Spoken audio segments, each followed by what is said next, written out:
Kathy, you co-host a podcast show. What is the name of that podcast show? Our podcast is called 30-Minute Therapy, and I'm therapist Kathy White, and I co-host it with Kristen. And what are your credentials? Can you share with the audience what is your background or training? Yes, I have a master's degree in counseling, and I have 2 licenses. I have a licensed mental health counselor license in Florida, and also in Florida a licensed marriage and family therapist license. I'm also a qualified supervisor.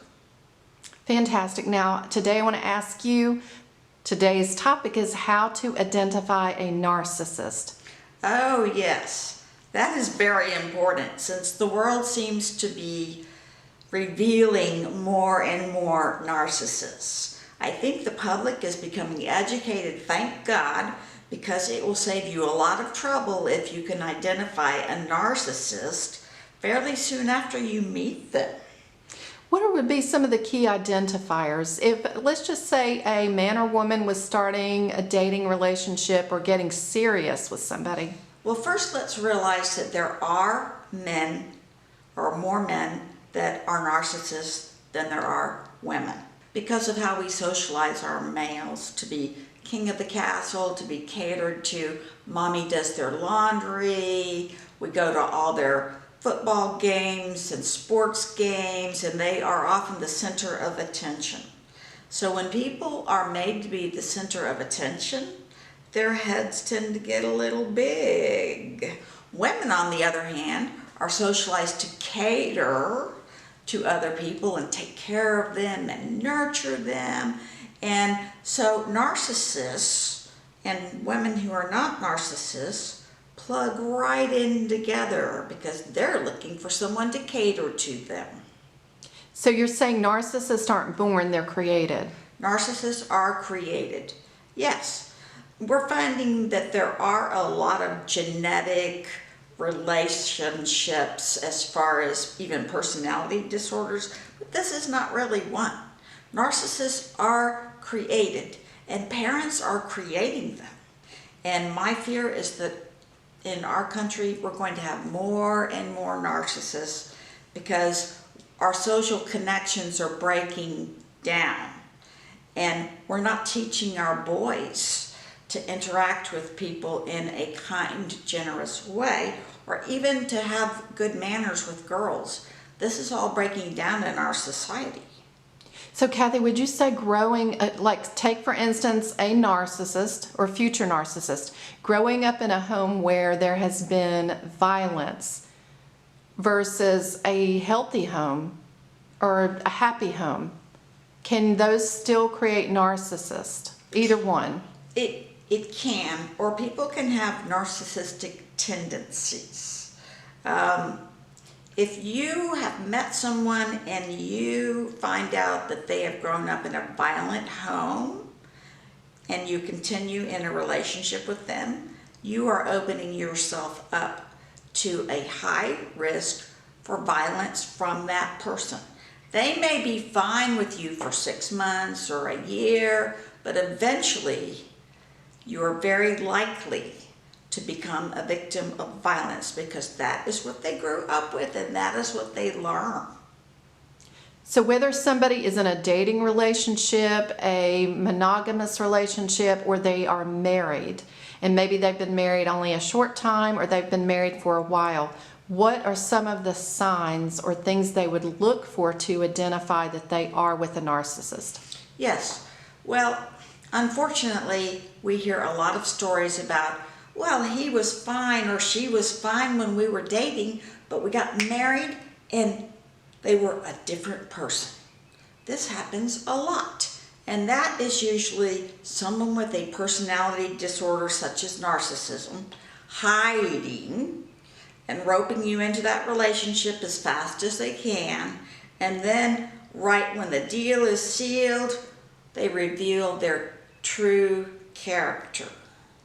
Now, narcissists are very concerned about what they want.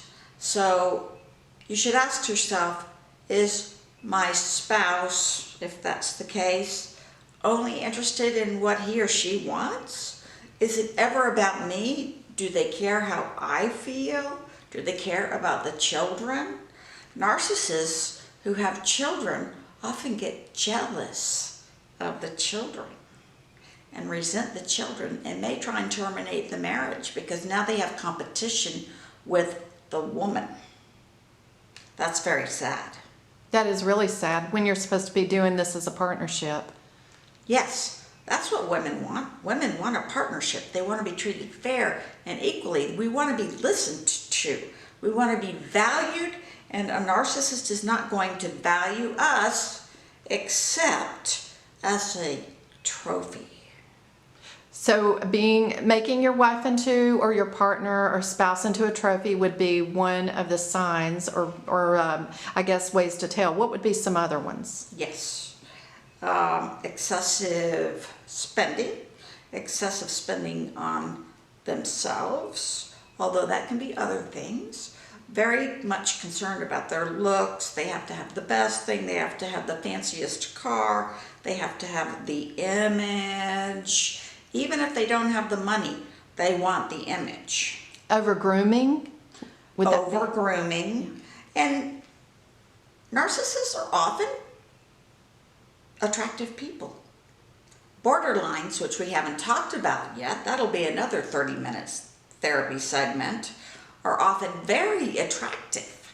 As a matter of fact, I advise my single people, don't pick the most attractive person, because they often have a personality disorder. That's sad to say, and it's not always true.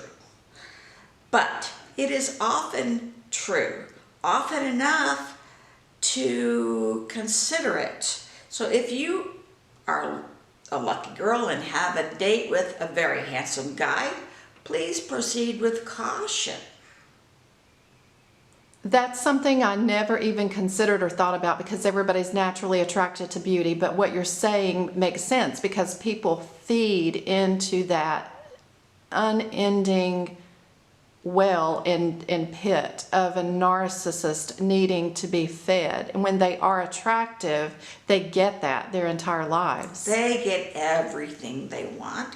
It's true that more attractive people get more of what they want in life. They are treated better, which can or may not make them a narcissist, but it is part of what happens to them.